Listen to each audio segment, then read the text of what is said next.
Thank you very much. Please, let's give him another round of applause. It is now time for the welcome address. Defense Headquarters, which is the venue for this important meeting for stakeholders, Operation Safe Corridor.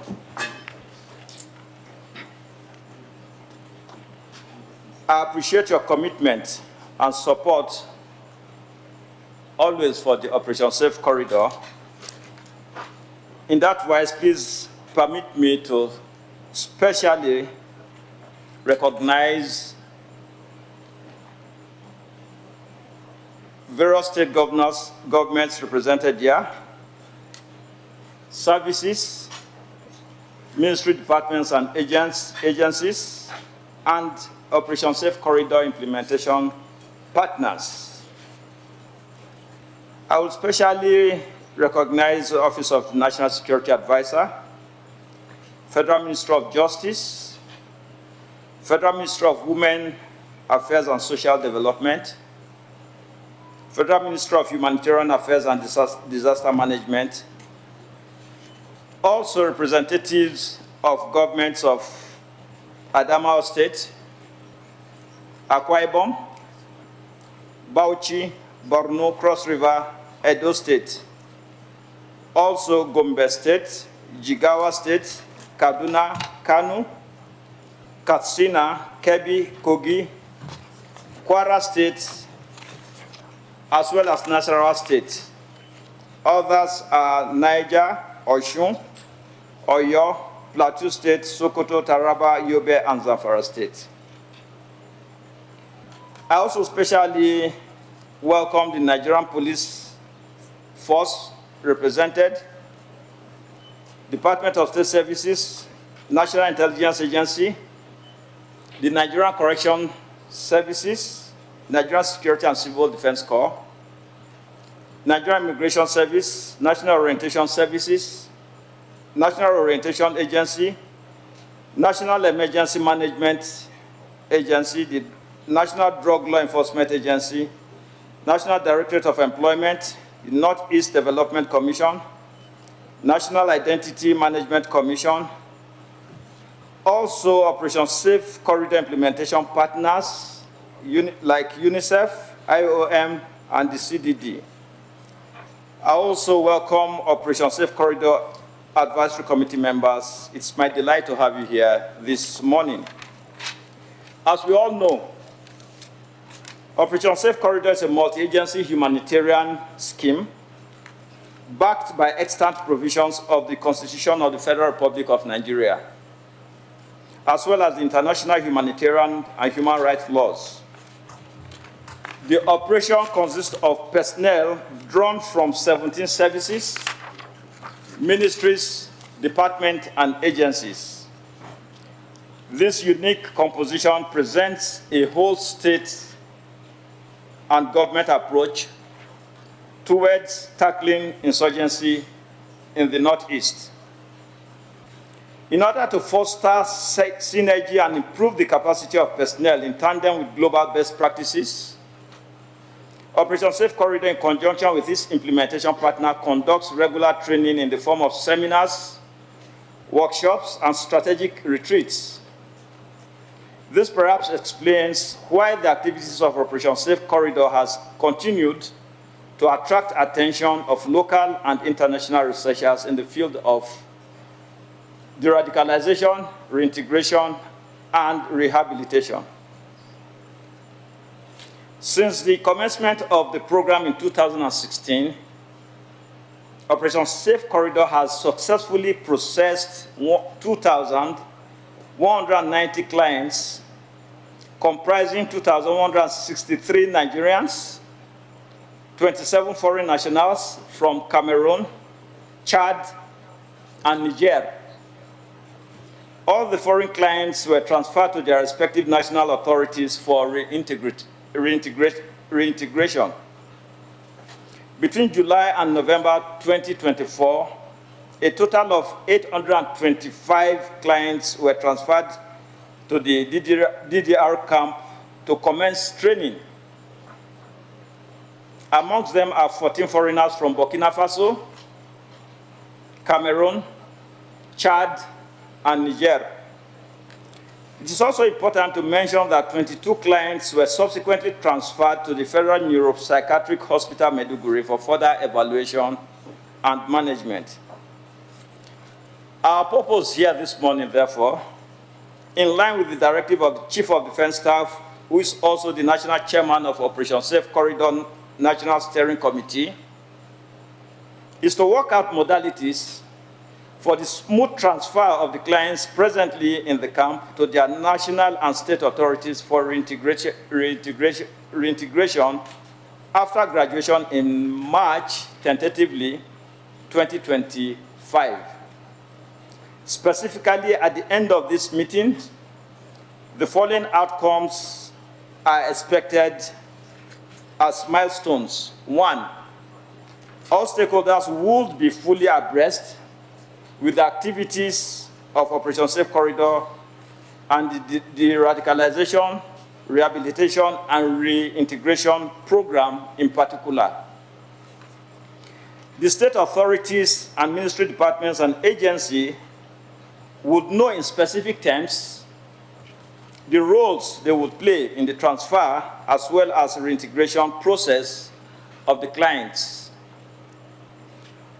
They will also be able to identify and recommend in specific terms affordable resettlement packages for the clients and assign responsibilities to relevant ministries, departments, and agencies to provide their own part. Also, it will enable us to determine the mode of community sensitization, camp visitation, and community service programs that would need to be embarked upon. Furthermore, it will enable us to ratify the graduation date and initiate arrangements for the ceremony. At this point, I would like to appreciate the Chief of Defense Staff and other members of the National Steering Committee for their steadfastness and encouragement. I also want to acknowledge the extensive support of the various ministry departments and agencies and principal staff officers of the Defense and Services Headquarters, as well as our local and international implementation partners. Our gratitude also goes to the Minister of Humanitarian Affairs, as well as the Managing Director and Chief Executive Officer of the Northeastern Development Commission, and his team for the usual logistical intervention in terms of food and startup packs. Finally, I salute the cooperation, doggedness, and passion of the Operation Safe Corridor team, particularly the camp officials, as well as members of the advisory committee for the spectacular strides Operation Safe Corridor has taken in the last couple of years. It's on this note, I sincerely welcome everyone to this stakeholders meeting, and it's my prayer that the Almighty God will direct our deliberations and grant us all safe journey back to our various destinations at the end of the meeting. Thank you very much. Start by saying that the Chief of Defense Staff had planned to be here in person, but due to service exigencies, is not here for this opening ceremony. So please accept our heartfelt apologies on that. So I'll be giving this remark on his behalf. It is with a profound sense of purpose that I welcome you to this all-important meeting for stakeholders of Operation Safe Corridor. This meeting forms a significant part of the activities aimed at successfully integrating rehabilitated clients by Operation Safe Corridor into the society. It also provides a critical platform for us to reflect on our collective effort concerning the re-radicalization initiative while assessing our progress and strategizing against any anticipated challenges. I therefore appreciate you all for taking time to be here today. Your presence here is significant, as it will go a long way in ensuring lasting peace in our dear country. I would like to begin by commending the dedication of this committee towards ensuring the success of the Safe Corridor Initiative. I must state that your relentless efforts and commitment to ensuring national security are highly appreciated. The successes recorded so far are a testament to your resilience and commitment to duty. Despite the successes, we must remember that there is a lot more to be done. Hence, the importance of this stakeholder meeting. I therefore urge you, our distinguished partners, to approach this meeting with open minds, honesty, objectivity, and a determination to learn and innovate new ideas. Thus, we must engage in robust discussions, ask questions, and challenge any assumption to forge a more effective path for this laudable initiative. As you are aware, Operation Safe Corridor was initiated due to the mass surrender of Boko Haram and Islamic State of West African Province members, induced by well-coordinated operations by all stakeholders. This has led to over 120,000 insurgents and their families members surrendering since the inception of the program. Consequently, we currently have a total of 789 ex-combatants undergoing the re-radicalization, rehabilitation, and reintegration program under the initiative, who are expected to graduate this year. Today's meeting is therefore centered on coming up with modalities to ensure the proper reintegration of the first of two batches, consisting of 391 clients into their states. Considering the diverse expertise of committee members in this room, I have no doubt that all issues pertaining to the successful reintegration of these clients back into the society will be exhaustively discussed with pragmatic solutions offered.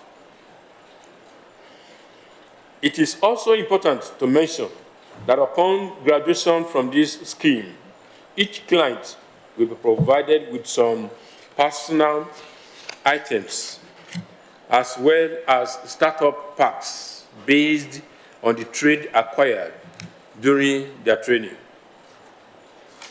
This is to enable them to set up small businesses and start a new life.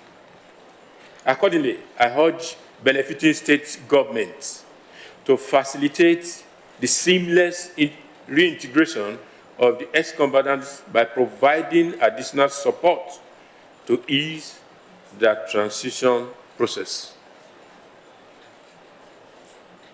We are very optimistic that working closely with local and traditional authorities, the state can deploy security apparatus at their disposal to effectively track and monitor the progress of the reintegrated ex-combatants. I must emphasize that all stakeholders must be actively involved in this reintegration process to forestall recidivism. Do not also forget the importance of this meeting in ensuring lasting peace and security in our country.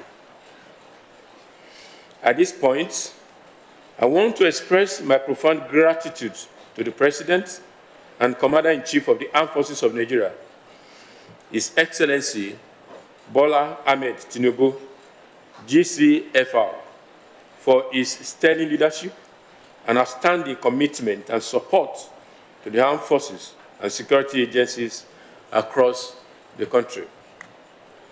My immense thanks also go to our implementation partners and friendly nations who continue to provide technical support for the Operation Safe Corridor initiative. I want to once again thank the organizer of this meeting for putting together such a timely and important event. Lastly, my gratitude goes to all participants for your dedication and service to our nation. Distinguished ladies and gentlemen, as we proceed with the conference, let us remember that the security of Nigeria is a collective responsibility. And by working together, we can ensure a safer and more prosperous future for all Nigerians.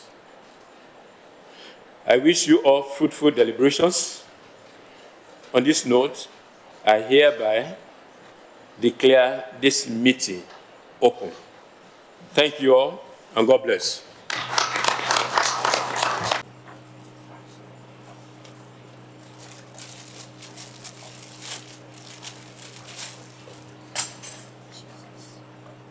Don't worry, don't worry.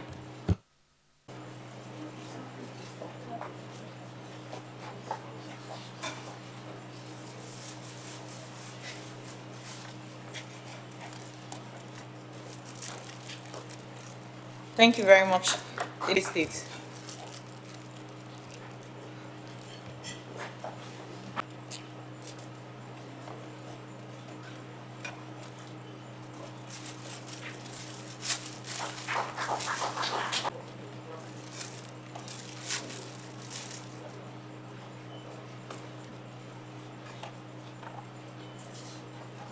The next is the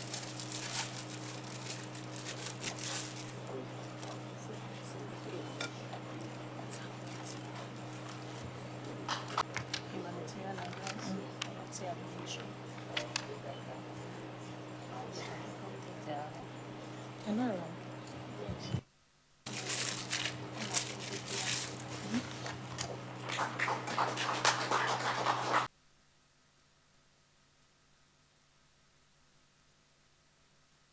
That will be, yes, sir, that will be all for me.